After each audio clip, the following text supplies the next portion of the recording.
नमस्कार। News lollipop की खास पेशकश देश की बात, इसके राजीव के साथ में आपका स्वागत है। मित्रों, आज हम जिन मुद्दों को लेकर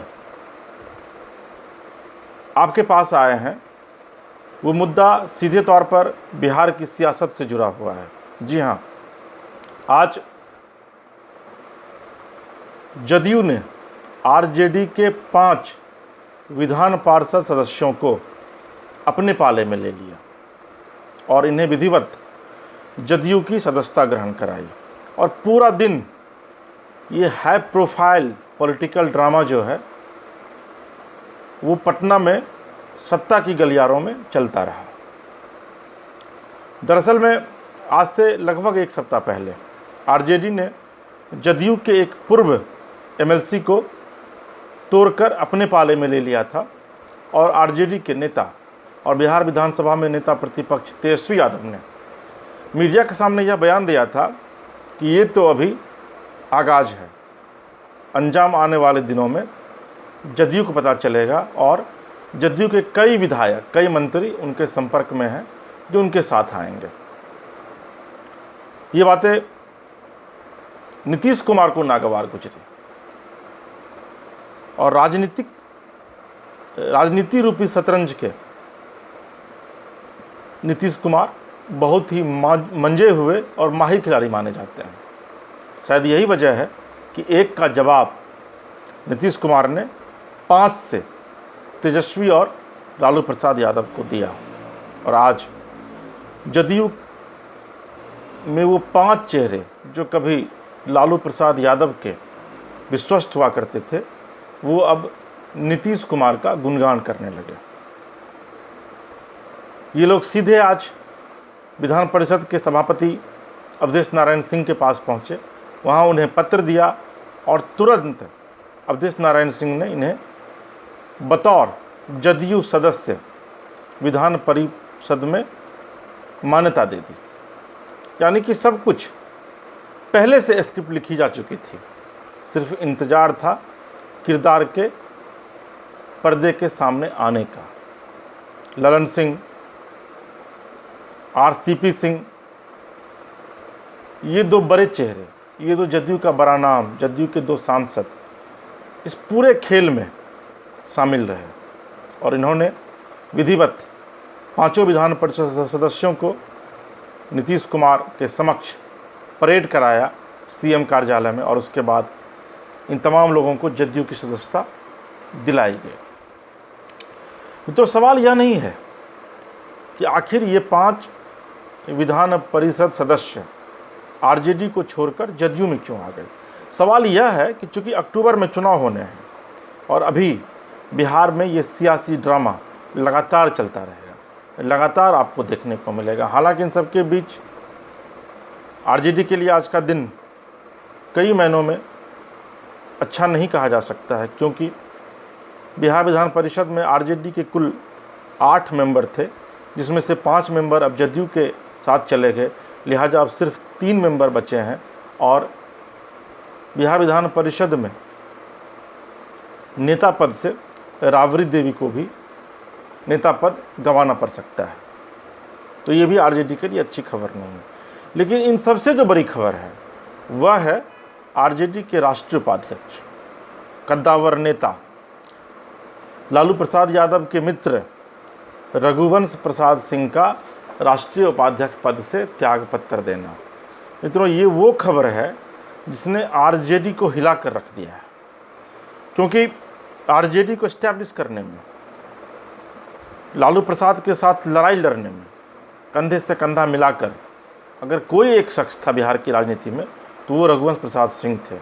अपनी बेबाक छवि, अपनी निर्भीकता, अपनी ईमानदारी को लेकर रघुवंश बाबू जाने जाते रहे। रघुवंश बाबू को कई बार एनडीए की तरफ से ऑफर भी दिया गया, लेकिन उन्होंने उसे ठुकरा दिया। लेकिन आज राष्ट्रीय उपाध्यक्ष पद से आइसोलेट होने के बावजूद, अभी कोरोना पॉजिटिव है रघुवंश बाबू, एम्स में भर्ती हैं, आइसोलेट हैं, आइसोलेशन वार्ड में हैं, लेकिन उसके बावजूद उन्होंने उपाध्यक्ष पद की कुर्सी छोड़ दी। और कहा यह जा रहा है क्योंकि कल ही वैशाली के पूर्व सांसद लोजपा सांसद रामा सिंह तेजस्वी यादव से मिले और उनके आरजेडी में जाने का रास्ता साफ हो गया। रामा सिंह रघुवंश बाबू के राइवल माने जाते हैं और दोनों में जो रिवैलरी है वो ज़बरदस्त है। यही वजह है कि रघुवंश प्रसाद सिंह को आज राष्ट्रीय उपाध्यक्ष पद को त्यागना पड़ा और हो सकता है कि जब रघुवंश बाबू अस्पताल से छुट्टी लेकर आए तो आरजेडी का दामन वो छोड़ भी सकते हैं। हालांकि सबके बीच जगदानंद सिंह जो प्रदेश अध्यक्ष हैं उन्होंने विधिवत पीसी की और यह कहा कि रघुवंश बाबू को मना लिया जाएगा। तेजस्वी यादव राज्यपाल से मिले, राज्यपाल को पत्र दिया और कहा कि बिहार के मुख्यमंत्री नीतीश कुमार विकास का काम छोड़ करके अब पार्टियों को तोड़ने में लगे। तेजस्वी यादव काफ़ी आक्रोशित थे, काफ़ी एग्रेसिव थे, लेकिन ये चीज़ आपको समझना होगा कि अगर आप किसी के घर को तोड़ते हैं तो आपका घर भी बहुत दिनों तक सही सलामत नहीं रह सकता है। तो मित्रों, ये आज बिहार की सियासत से बड़ी खबर थी जो पूरे दिन तमाम मीडिया, चाहे वो नेशनल हो रीजनल हो, तमाम मीडिया की सुर्खियां बनी रही। इसके अलावे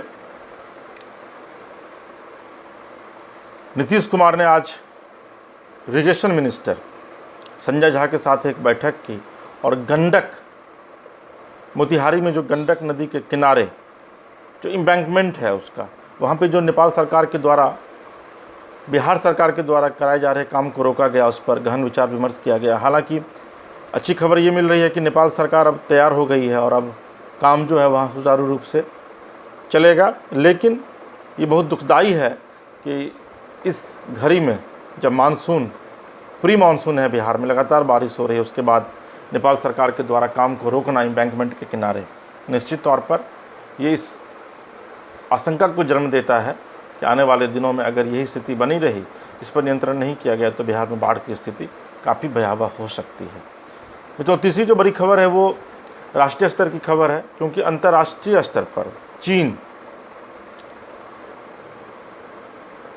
अब अंतर्राष्ट्रीय दबाव के कारण पीछे हटता दिखाई दे रहा है और जो LAC है, जो बॉर्डर है, वहाँ पे चीन की सेना पीछे हटी है, लिहाजा भारत की सेना भी पीछे हटी है। लेकिन भारत की सेना अभी पूरी तरीके से तैयार है। वहाँ पर आज LAC बॉर्डर पर भारत की तरफ से तोप की कई गाड़ियाँ जो है वहाँ पर देखी गई। तो भारत एक तरीके से पूरी तरीके से तैयारी भी कर रहा है। दूसरी तरफ चीन को अब ये लग रहा है कि अंतर्राष्ट्रीय स्तर पर वो पूरी तरीके से घिर रहा है, लिहाजा इसमें उससे वापस हो जाने में ही ज़्यादा फ़ायदा है।